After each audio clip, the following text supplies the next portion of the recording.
Join us for the magic wonders of Rhodes. This port became the crown jewel in Viking Star's Mediterranean Ancient Treasures cruise coming up. Hello, I'm Jeffrey Gard for The Whole Traveler, and today I'm talking about the magic medieval walled city of Rhodes. You definitely do not want to miss this episode. If you're new, this is part of a video series, My First Viking Cruise, where I chronicle my adventures on the Viking Star and the cruise Ancient Mediterranean Treasures. I also include our 3-day pre-extension in Athens and our 3-day post-extension in Istanbul. Check out all the videos on my playlist and check out my website articles where I share recommendations for each day. And you can also download PDFs of the shore excursions and the Viking dailies on my website. After leaving Crete, we sailed to the island of Rhodes, which has its own long and amazing history. Something wild happened to me here, and what I'll start with is how I fell in love with this place. It was love at first sight. We berthed into port around 7 in the morning, and my first impression from the aft and deck 5 was simply, wow. The golden morning light had draped across the fortress walls, and the sky had a tinge of coral orange mixed with ocean blue, and it just left me in awe. I was immediately, yes, to Rhodes. I was hooked even before stepping foot on the place. We had an early evening up at 5 a.m. with room service delivery. And from there, we watched the lectures, we ate our breakfast, and I learned all about the Colossus of Rhodes, a statue described as being over 100 feet tall. It depicted Helios, the sun god and the patron of Rhodes, and the statue is straddling with his legs either side of 2 port columns, where he's holding up a torch into the sky. It's not there now. In the afternoon, after our morning tour ended, we visited the site where the statue was supposed to be. It was hard to imagine a statue that's approximately 2/3 the size of the Statue of Liberty, with no base, straddling either side of these 2 port columns. It was just really hard to imagine that. There's also talk about rebuilding it, since it only existed for about 56 years until an earthquake toppled it. But given that there was just now a recent earthquake with a 6+ magnitude that struck nearby Rhodes, I wouldn't be surprised if that idea of that kind of statue was put on hold, because obviously it could do a lot of damage and it could meet the same fate as the original.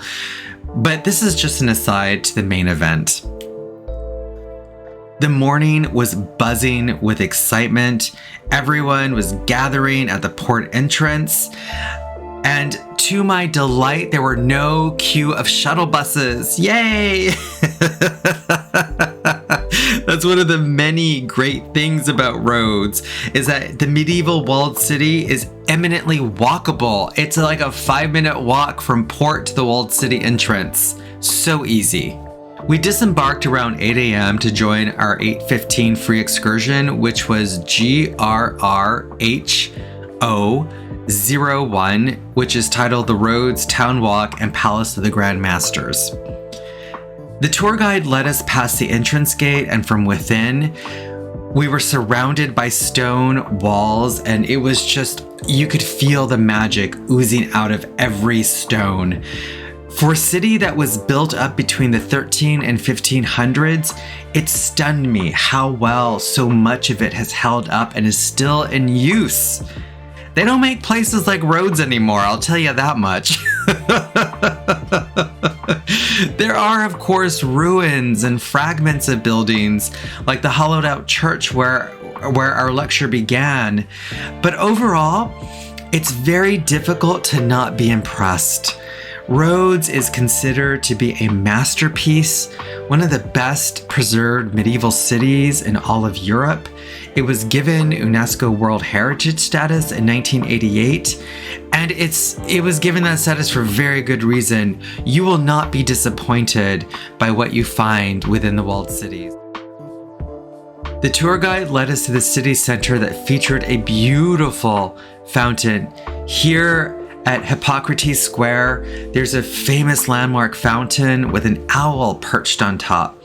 Owls are one of my favorite animals in the world, and the longer I stood in that fountain, I began having what I can only describe as an out-of-body experience. Just my entire body was vibrating with amazing sensations. All I wanted to do was soak up this town. I was experiencing something magnetic about this place that went beyond the beautiful architecture and the impressive history. It's so hard to articulate because it's so illogical. It's just this deeply emotional thing that I was feeling, this connection to Rhodes, like I had lived here before. Have you ever experienced something like that when you're traveling? It was otherworldly and it was profound. I simply stopped listening to the tour guide, if I'm being honest with you at that point, and I just started feeling. I just surrendered to what I was feeling. Waves of intense emotions washed over me. This was the first time I had ever been to Rhodes, but something deep in my soul was telling me I knew this place. I knew it very, very well.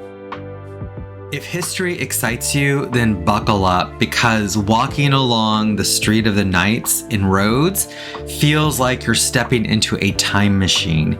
You can almost hear the clanking armor, whispered secrets, and imagine the solemn duties of medieval brotherhood echoing between the stone walls. This narrow, cobbled street is one of the best preserved medieval thoroughfares in all of Europe. It stretches from the Hospital of the Knights to the Palace of the Grand Master, and it's a spine of ancient living history running through the old city. Constructed in the early 14th century by the Knights Hospitaller, the street was lined with the Inn of Tongues, lodging houses for knights from the different cultural tongues or nations within the order. Each inn's facade is adorned with Gothic stonework, arches, and heraldic emblems representing its region. As we move past the Street of the Knights and towards the Palace of the Grand Master, you're just left speechless. It has a dominating presence. It's a fortress palace that was both the administrative center and the official residence of the Grand Master of the Knights Hospitaller. And it was originally built in the late 7th century as a Byzantine citadel, but the Knights Hospitaller transformed it into a grand Gothic palace during their rule, beginning in 1309. It was designed for both defense and for grandeur. The palace boasts massive towers, inner courtyards, and majestic halls lined with mosaics and medieval artifacts. It symbolized not just the military might of the knights, but also their political power and their aspirations to be a holy bulwark against Ottoman expansion. I was in absolute awe of what the Knights Hospitaller did at Rhodes. I was enthralled by their mission of helping the sick. It made me want to know more about this order of knights. They were so much more than just medical providers. They were visionaries who manifested the reality in Rhodes for all to see. And the Palace of the Grand Master was the crown jewel in a box full of diamonds, rubies, emeralds, and sapphires. I mean, this place was just dripping with beauty. It reminded me a lot of Avignon, where you walk into that walled city, that fortress that was built for the Pope when they moved from the Vatican. And you just get a scale that this was a place of immense power. Aside from feeling that immense power, I also felt this inexplicable and irrational love for Rhodes. People across the world have different ways to describe what I was feeling. The French might call it déjà visité, a mystical feeling of having been to a place before, even though you know for a fact you haven't been to that place in that lifetime. Or another term known as anemoia, a nostalgia for a time you've never known. There's also topophilia, a deep emotional bond between a person and a place. There's also geomantic resonance, energetic harmony between your body or spirit and the land. The Germans also have a word called Heimat, meaning homeland, but not necessarily where you're from, more where your soul feels at home. It's a spiritual belonging, not just geographical.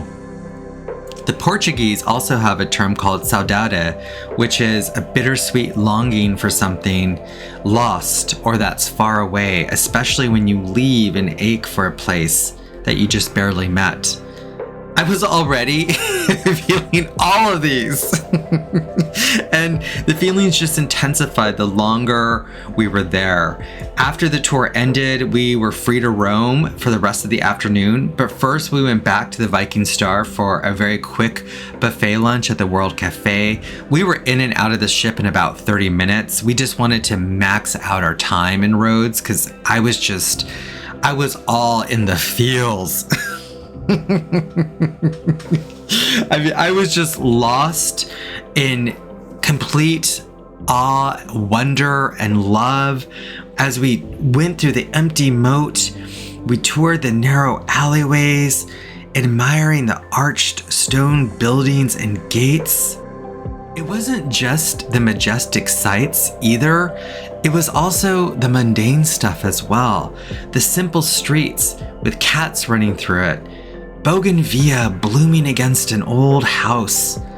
All of it felt completely normal and known to me, despite never being to this place or until the Viking Star knowing anything about it. This is gorgeous. Okay, we gotta talk about the cats, because you know I'm gonna talk about cats. Of all the Mediterranean cat societies that we experienced on the Viking Star cruise, we found Rhodes to have the friendliest cats. They're less transactional than Athenian cats, but they're just as affectionate as the Heraclean counterparts.